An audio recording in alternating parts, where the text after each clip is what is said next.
There was so much to experience at the Switch 2 event, and while we had the chance to get hands-on with some incredible games, there were a few we didn't get the chance to play ourselves. But that doesn't mean we can't share our thoughts on these highly anticipated titles. In this video, we'll be diving into 6 games that really stood out at the event. We watched people play them while we were in line for other games.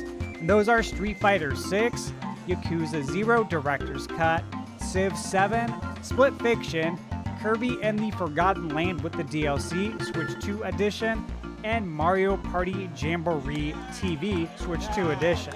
So without further ado, let's dive in. Let's kick things off with a real powerhouse, Street Fighter 6. I know a lot of us have been following this one, and it definitely lived up to the hype. Watching people play it at the event, I was impressed by how smooth it looked, running at a solid 60 FPS. It's clear Capcom has put a lot of effort into optimizing this for Switch 2. I even had this game on my Switch 2 bingo card for games that will be announced at the Direct, and sure enough, it was. But what really caught my eye was the value. At $60, you're getting the full game with both the Season 1 and Season 2 DLC packs included. Street Fighter 6 isn't just about its visuals though. This is a game with deep combat mechanics, an engaging single-player story mode, and of course the multiplayer modes that are at the core of the franchise. The visuals are clean, the animations are fluid, and it runs better than ever on Switch 2. Whether you're a fan of the series or new to fighting games, Street Fighter 6 delivers something for everyone, and it's exciting to see how it performs on Switch 2. Plus, it features cross-platform play, which is a really big one, guys. So even if a ton of people don't buy it on Switch 2, you'll still have everyone who owns this game on the other platforms that you can play against, which is a really big deal. However, I expect this game to sell very well because historically, Street Fighter games have always sold very well on Nintendo consoles. Moving on to Yakuza 0 Director's Cut. This is a game that's near and dear to my heart, originally released in 2015. This title revolutionized the Yakuza series and became a fan favorite thanks to its rich storytelling, memorable characters, and addictive gameplay.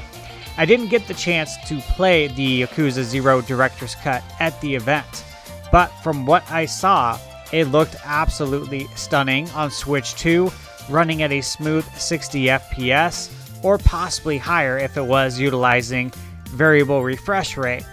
For those unfamiliar, Yakuza 0 follows the story of two protagonists, Kazuma Kurai and Goro Majima, who get caught up in the criminal underworld of Japan. The mix of dramatic story beats and offbeat humor makes this game a standout, and the director's cut takes it even further with 30 minutes of brand new cutscenes that provide deeper context to the characters' backstories. And these aren't just throwaway scenes, they add significant depth to the narrative from what I've read. Plus, the director's cut includes a co-op multiplayer mode called Red Light Raid, where you and your friends team up to fight waves of enemies using over 60 playable characters from the Like a Dragon universe. With stunning 4K 60 FPS visuals, this is a game that continues to evolve, and I think it'll be a big draw for both old fans and newcomers alike. And after this game, I expect the rest of the Yakuza / Like a Dragon series to make its way onto Nintendo Switch 2. Next up, we have Civ 7, and while it wasn't the most popular game to play at the event for obvious reasons, you can clearly see how well it performs on Switch 2. Civ has always been known for its complex gameplay and strategic depth, and Civ 7 continues that tradition, pushing the limits of what you can achieve in a turn-based strategy game. I didn't see anyone actively playing it, honestly. Likely because it's a game, again, better suited for long sessions rather than quick show floor playthroughs, However, from the demonstration, I could tell the game was running at a solid 60 FPS. And again, the coolest part, and this is something we predicted on the podcast, that Civ 7 would be there and that it would utilize mouse mode, and it sure does. It had the mouse setup. So this is a game changer for strategy fans. If you're a Civ fan like Nate from Nintendo Prime, you're going to love how this version looks and plays on Switch 2. The graphics are crisp, the animation smooth, and the gameplay will obviously be as addictive as ever because you're going to be able to use that mouse mode. Civ 7 is a game that allows you to build an empire from the ground up, and having the ability to play it in presumably 4K with a mouse on the go is a huge win for strategy lovers. Now, Split Fiction, this is a game that Michaela and I have been playing on the PS5, having a lot of fun with it. We need to continue chipping away at it, but life's been happening lately. So we got to get back to it and get that game finished so I can review it for you. But this is a co-op multiplayer experience that really shows off the capabilities of Switch 2. From the footage I saw, the game looked stunning even though it was running at 30 frames per second on Switch 2. On PS5, of course, it runs at 60 FPS, but honestly, the 30 FPS on Switch 2 didn't look like it was hindering the experience for anyone. The game looked gorgeous, and the mechanics are just so engaging. Split Fiction is the type of game that you want to play with friends, as it's all about collaboration and solving puzzles together. It takes two times two. Like it takes two to another level, but with a much larger scale, right? The chemistry between the two players is critical, and the interactions between the characters are designed to keep you invested. And so far, that has been the case for Michaela and I with our playthrough on PS5. The gameplay is as charming as it is innovative, and I can't wait to finish it ourselves. So if you're into co-op games and you don't have a PS5 or you prefer to play your games on the go, this is one you should totally check out on Switch 2. And I have a sneaky feeling that the version that was on display at the Switch 2 experience is probably an early build. I'd imagine this game is only going to perform better as we get closer to the Switch 2 launch. Because again, we had games like Cyberpunk 2077 Ultimate Edition on display, and that is a 7-week build. And we've also heard that the Yakuza Director's Cut is a 7-week build. So what does that tell us? Probably that there's a lot of developers that have only had development kits for a very short period, probably around 7 to 8 weeks, which is why we were playing 7-week builds. So to me, this is really encouraging because from what I saw, these games looked phenomenal. So if you're telling me that the games I watched were 7-week build, to me, that is just mind-boggling knowing how long it takes to develop games. Obviously, these are ports, but man, 7 weeks is insane. So point is that it can only get better from here. Like, how many games have improved after it's been released and received a handful of post-release patches? These are games that haven't even come out yet, so they're only going to get better. And then after they release, they'll probably receive some post patches. So again, very encouraging what we saw. Next up is Kirby and the Forgotten Land on Switch 2. So the actual Nintendo Switch 2 edition. And if you played this game on the original Switch, you know how great it is. But the Switch 2 version, wow, for real, this is a total glow up. I was impressed by how vibrant and detailed the game looked on Switch 2. It actually stopped me in my tracks as I was walking through the Switch 2 experience. I had to just kind of stop, pause, and look at Kirby and kind of take it in. I'm like, good lord, those colors really pop. Like the HDR in person is really on display. And that art style just truly shone through. Watching people play, I saw how smooth it was, running at 60 FPS. I don't know if it was in 4K, but it looked damn good, so who cares? For those of you who have already played it on Switch 1, I highly recommend upgrading to the Switch 2 version. Now, we don't know exactly how much this version will cost to upgrade, because there's also DLC. So we know that Breath of the Wild and Tears of the Kingdom, if you have NSO, it's free. If not, it's $10. Now a Kirby and say Mario Party Jamboree, it might be more.